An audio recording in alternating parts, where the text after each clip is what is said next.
예, 시황맨의 주식 이야기 10월 22일 방송 시작하겠습니다. 오늘도 지수가 좀 다시 빠졌습니다. 그러니까 코스피는 3일 연속해서 이제 반등이 나왔다가 이제 4일 만에 조정이 나왔고, 코스닥은 이틀 동안 올라간 것보다 더 많이, 그러니까 이틀 오름폭에 2배 정도 빠져버리는 이제 그런 모습을 보였죠. 일단 재료상으로는 이제 해외 부양한 난항 소식, 백신 관련된 논란, 그리고 이제 해외 지수 선물이 또 이제 선거 관련해서 또 밀리는 그런 이제 이슈들이 좀 있다 보니까 쉽게 올라가지 못하고 이제 밀리는 그런 모습이 나오는데, 우선 미국 부양안이 여전히 이제 결론이 안 나고 있잖아요. 펠로시는 말로는 계속 낙관적이다 이런 이야기 하고 있지만, 조금씩 이제 현실적으로 대선 전 통과는 이제 물 건너간 거 아니냐. 그러니까 이런 또 의견이 더 많이 나오고 있거든요. 그러니까 물론 이제 이후에 대선 끝나고 나서 이제 확대된 부양안이 유력하긴 하지만, 이후에 만약에 된다라고 하면 새로운 대통령 바뀌고 의회 재정비되고 하면은 빨라야 내년도 1월이거든요.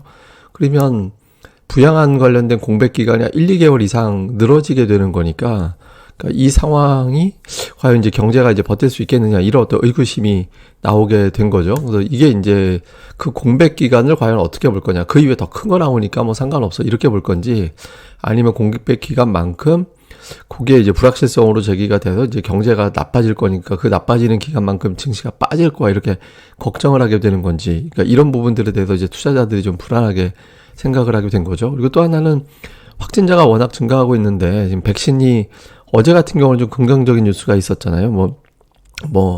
파이자 백신, 모더나 백신이 각각 11월, 12월로 라인업이 결정됐다.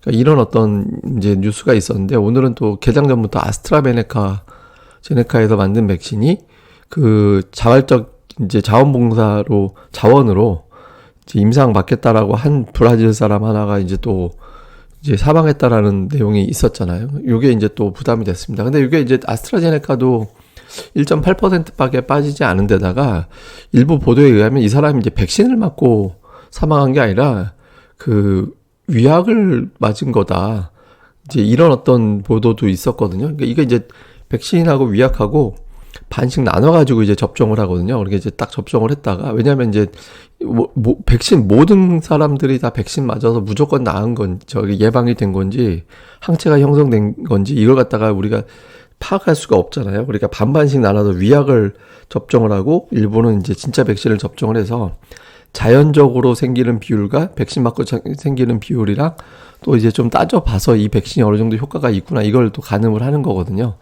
그런데 이제 이번 케이스 같은 경우는 백신을 맞은 게 아니라 위약 때문에 그런 거다. 위약을 맞고 난 사람이기 때문에 백신하고 무관한 것 같다, 이런 어떤 내용들도 또 일부는 보도가 됐습니다. 그래서 이제 아스트라제네카 측에서도 실험을 그래서 계속 할 거다라고 얘기를 하고 있고, 그래서 요 재료 자체는 굉장히 큰 영향을 주지는 않았습니다. 근데 이제 다만 그 주요국 확진자, 미국이라든가 유럽의 확진자가 계속 엄청나게 늘어나고 있고, 우리나라도 지금 100명을 넘겼잖아요, 다시. 그렇게 넘기면서 이제 투자자들이 좀 심리가 위축이 되는 그런 재료가 되죠. 특히 이제 유럽하고 미국의 확진자가 너무 많아요. 워낙 많다 보니까 저런 식으로 급증을 해서 진짜 경제활동 위축되는 거 아닌가?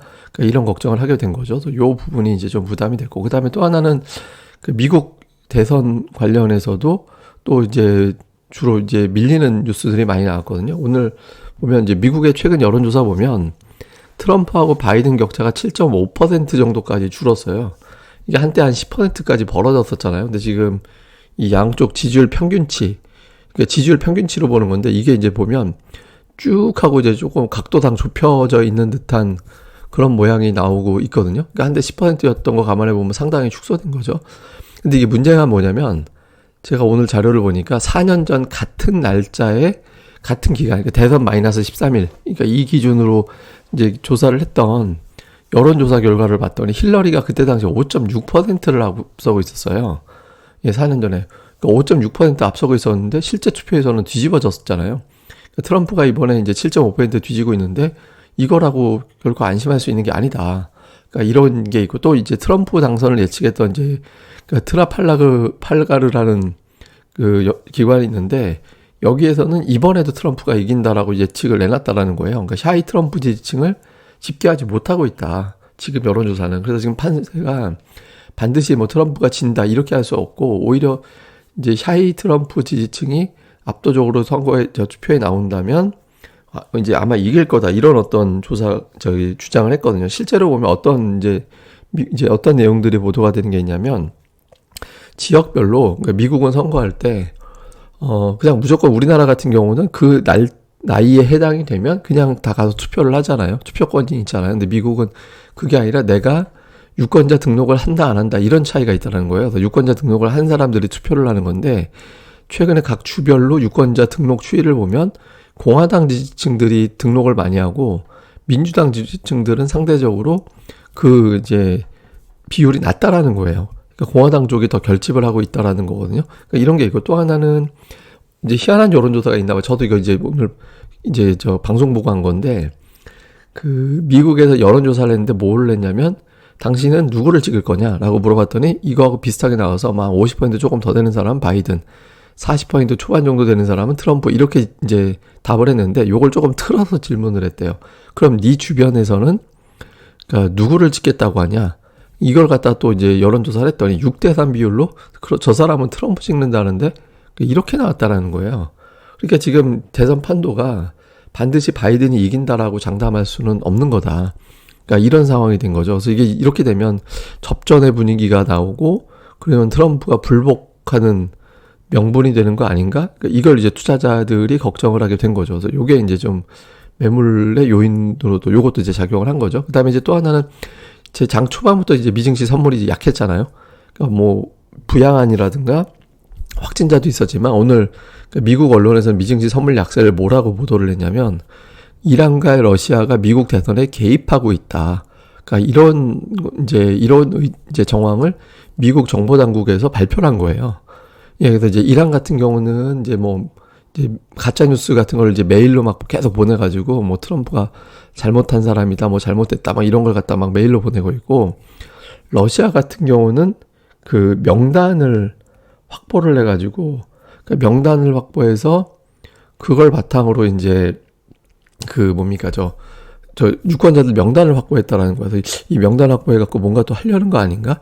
그러니까 이런 어떤 의심을 갖고 있다라는 거죠. 그래서 요게 이제 또 대선 정당성, 이제 이걸 갖다 또 위협하는 요인이 될 수 있잖아요. 그래서 이제 대선 정당성이라든가 이제 불복 논란이라든가 이런 것들이 이제 이슈가 될 수 있는 상황이 만들어지면서 향후에 이제 트럼프가 이제 좀 세게 불복하는 그러니까 그런 상황이 만들어질 수도 있겠구나. 그러니까 이걸 이제 투자자들이 걱정을 해서 이제 매물이 나오는 그런 형태가 됐죠. 그리고 이제 수급에서는 뭐 오늘 개인만 매수하는, 그러니까 개인이 이전 같으면 돈이 많아서 뭐 그 돈 가지고 위력적으로 지수를 끌어올리는 역할을 좀 했다면, 그러니까 최근에는 개인들 돈이 그 정도가 안 되거든요. 그러니까 개인들 힘이 이전만 못하다 보니까 개인만 매수하면 못 올라가는데 오늘 그러니까 외국인 기관이 양상을 동반해서 이제 매도를 했죠.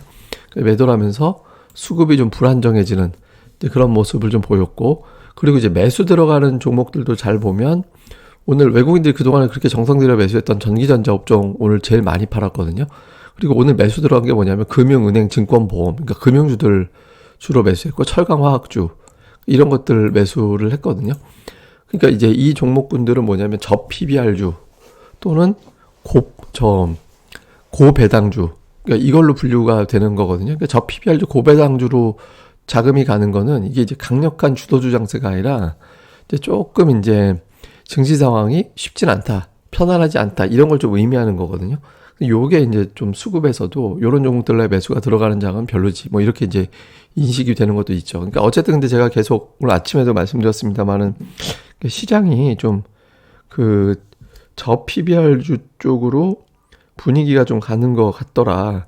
그 말씀을 드렸었잖아요. 그러니까 그 흐름이 이제 오늘 좀 보였던 것 같아요. 근데 요게 이제 조금 더 추세가 이어지는지는 봐야 될 것 같아요. 그다음에 이제 코스닥은 오늘 유난히 더 많이 빠졌는데, 코스닥은 이제 경제부총리가 이제 대주주 기준 그걸 3억 원을 고수한다. 그러니까 이런 내용들이 또 보도가 됐잖아요. 대신 이제 뭐 가족 합산 뭐 이것만 좀 처리한다라는 식으로 보도가 돼서 이게 진짜 그 3억 원으로 굳어지나 보다. 그러니까 이런 어떤 이제 인식이 됐거든요. 그러니까 이렇게 되다 보니까 이게 이제 오늘 뭐 5G 막 이런 거 되게 많이 빠졌잖아요. 예, 뭐 에이스테크라든가 뭐 아니면 이제 KMW 이런 종목군들이 뭐 어떤 별도의 재료도 있었겠지만 이제 많이 빠졌거든요. 그리고 이제 단기적으로 좀 제법 이 종목은 지수보다 훨씬 더 세다 싶은 종목들의 낙폭이 좀 컸어요. 그리고 셀트리온 헬스케어 이런 것도 오늘 보도 나온 거로는 저것도 이제 양도세 이슈에서 자유롭지 못하다. 이런 어떤 내용들이 보도된 게 있었잖아요. 그러니까 이게 이제 문제다. 이게 좀 마인드를 바꿔야 될 것 같아요. 1.5% 이제 투자자들의 1.5%만 거기에 해당된다라고 얘기를 해서 영향이 없다고 하는데 1.5%가 매도해서 시장에 빠지는 게 문제잖아요.